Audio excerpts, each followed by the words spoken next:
Hi, my name's Anna Hart and I'm a professional home stager specialising in making houses look so good that buyers fight over them. I'm going to do a quick review of an online listing or an online advert. I'm looking at Rightmove today, and most of you will have your houses for sale on Rightmove. I hope so. I think if you don't, you're missing out. But certainly you'll have some sort of online advert for your house if it's for sale. It's a bit like your property's dating profile or its shop window. So it's the first time that over 95% of buyers will see your house. So it's critical that the first time they see it, that very first impression they form is a good one. So your online listing is really important.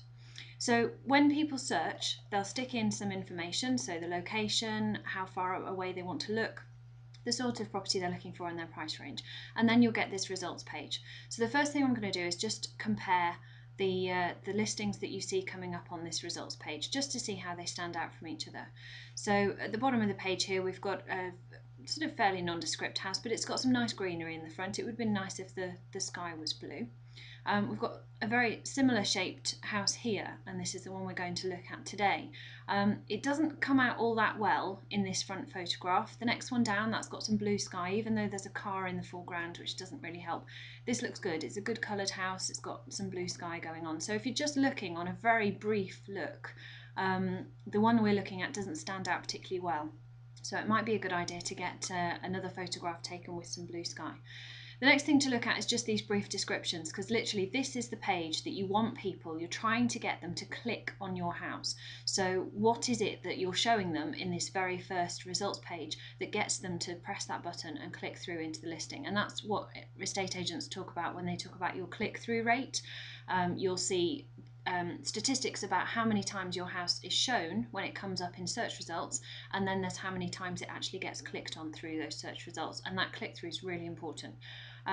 So I think if we compare the first description on this house here, easy homes are delighted to bring to the market, that's just wasted space. That is prime target space there, and this agent is wasting it talking about themselves. The buyers do not care about the agent one little bit, so I'd be really upset if that was my agent. Stop wasting the most important piece of text that I've got on this results page talking about yourself. Let's talk about the house first. So at the beginning of ours, it's quite good actually. It's using some capital letters at the start, just for the first bit, so it stands out. So that's pretty good, and it says it has got a garage. It might be for two beds in this sort of area that having a garage is actually a really big plus, so that's great. People probably don't really bother reading much of the rest of the description, but having that very first line there is really good. Also, if it's been reduced as well, it can be a good thing to say at the beginning. Maybe not. It depends on the image that you're trying to portray. Some people would want to know that it's come down in price. Some people might be suspicious as to why. So we're going to go through and have a look at this house now.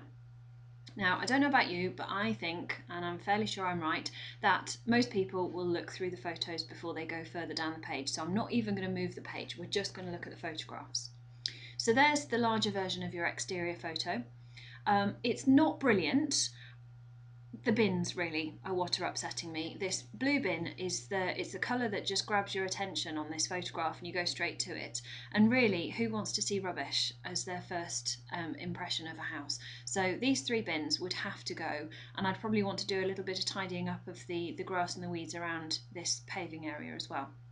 Maybe stepping back a bit so that some more of the garden was in view.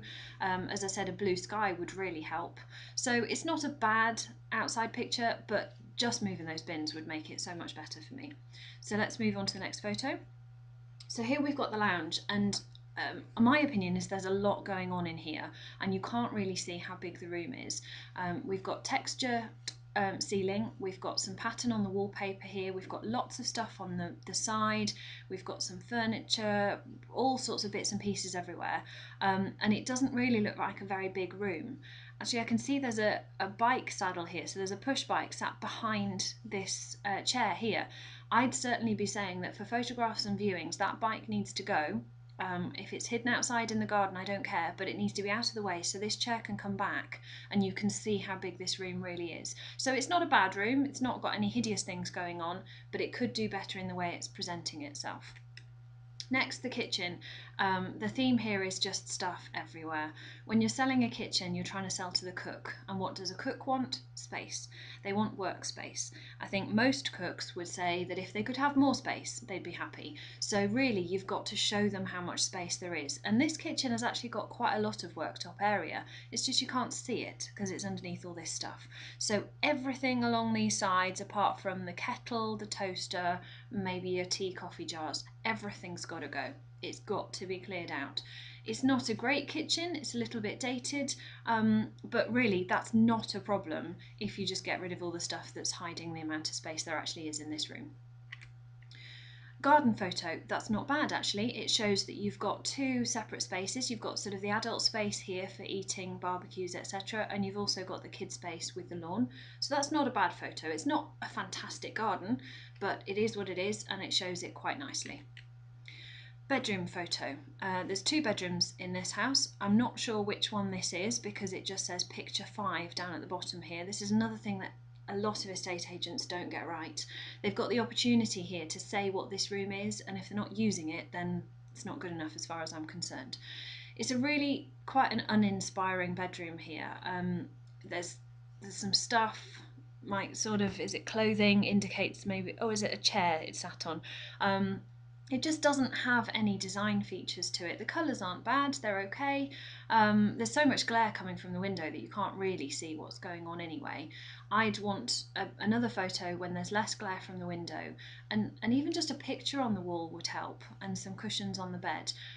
With bedrooms, my rule is that if I don't think in my head, oh, I could really just get into that bed right now, then it's not good enough. You've got to try and sell the room as somewhere that people want to spend time in, so that's not doing it for me. A student might think, yep, that'll do, but students don't buy houses.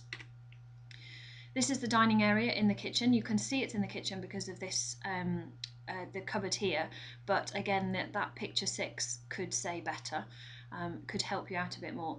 The theme carries on from the kitchen area as well. There's just too much stuff going on. Your eye is drawn to all this stuff on the shelving here. There's the table's cluttered. I'd much prefer it to be potentially laid for dinner, or at least just with a vase on the centre and the rest clear. When you're trying to sell a house, you're trying to sell space, so show them the space that you've got. Push the chairs in so that it doesn't take up all the room in front of those lovely patio doors, and get rid of the cat bowls as well. Viewers are going to want to go out that door, so don't put anything in their way. And remember that a lot of viewers don't like pets either, so don't put them off before they've even decided to view the house by showing evidence of pets being there. Bathroom, same as the kitchen. I'm not really going to say much here apart from the fact that I never want to see a toilet brush or a bottle of bleach or any other cleaning implements in a house, certainly not in a listing photo. You want to use them, but then I never want to see them in a listing photo. It's just not appropriate. The only thing that could be worse about this photo is if the toilet seat was up, and then I just wouldn't even give it the time of day. This is a wasted photo as far as I can see. I can see why they've included it. They want to show that there's a shower in the bath because you can't see that from the main bathroom photo. But if you're going to take a photo of the shower, show some of the rest of the room in it. It just seems like a pointless photo to me. Another photo of the garden, looking at the back of the house this time. It's quite nice to have a different view so that you can see the orientation of the house and what's going on. But all this sort of black bag stuff here needs to go, and it looks like there's a fence panel or something down the side of the house. There's just too much clutter. It wants to be clean and prepared so that there isn't stuff that might either draw people's eye or put them off. That's the stuff you need to get rid of. This is all really nice. It shows that they do use this outside area for sitting and enjoying the space, but having this stuff to look at just isn't good. We've got another view of the lounge here, which shows us now why the chair is a bit further forward. It looks like we might have some sort of a desk area over here by the window. That's fine. I think that just sometimes you need to potentially sacrifice a little bit of how you live in a house so that other people can see actually how big the room is. So I think I'd probably repurpose this room so it's just fulfilling that one function. But if we got rid of the bags and the shoes and the wires on the floor, just tidy the place up, it would look a lot better. and then we're back to our first photo. So having looked at the photographs, we then might, if we like what we see, scroll down to see what's going on the rest of the page. The first thing I'm very pleased to see is that there are floor plans. That's brilliant, especially being as there's only one photograph of a bedroom. So if we look at the second floor plan, we can see the relative sizes of the bedrooms. So we've seen bedroom 1, we can tell because there was just the one window, and there's 2 in bedroom 2, but I'd want to see that second bedroom. But it is great that there is a floor plan on there, really good for buyers to be able to envisage how the space is laid out. The only thing they could have done extra is quite nice to put the floor plans in amongst the photos as a photograph. Not everybody will scroll down to see floor plans, not everybody will see this little tab, but if you've got them in the photos you can guarantee they're going to see them. So that's quite a nice little trick to ask your agent to do. So we've got the description. I actually really like this description. As I said at the start, this is replicated from the front, from that results page. They're telling you what the big benefit is, which is great. It then talks a little bit about the location, does the basic blurb about the house. Stamp duty exempt, that's a really nice thing to say, because you can't always assume that buyers are going to know where the stamp duty thresholds are, so make it easy for them. That's great to know. And no vendor chain as well, bring out the positives. And then they've just got a basic list of the room dimensions here, which is good. A lot of listings go on and on about how each room has got a radiator and it's got a window. We know that. At this stage, we're just doing a brief look. That sort of stuff comes later. But at this stage, we just want the basics. So that's what this listing has done, and I actually really like that. It doesn't overwhelm you with all that information. So let's just do a quick test. There's a link here to see more information from this agent. This is a test to see whether they are actually giving us more information or whether they're simply repeating what we've already seen. So the photos are exactly the same. But yes, they've passed my test. They've given us that extra information about every single room. So that's great. You want more information, you've got more, and the floor plans are on there as well. So that's really good. And then we've got the standard stuff over here, map and schools and street view, which I'm not going to go into because it isn't anything that the agent can affect. It just shows on the listing. So all in all, this isn't a bad listing, but there are quite a few areas where it could be improved, both in the way the listing's put together and also the way the house is presented. So this is typical of the sort of review that you would get of your own online property listing or advert. It might be on Rightmove, it might be on your agent's own website, but they'll show up similar things because they come from the same data. And it gives you the first step in making sure that the impression you give to those buyers when they first see your house is as good as it possibly can be. So it's step 1 in getting your house sold. I'll talk to you soon.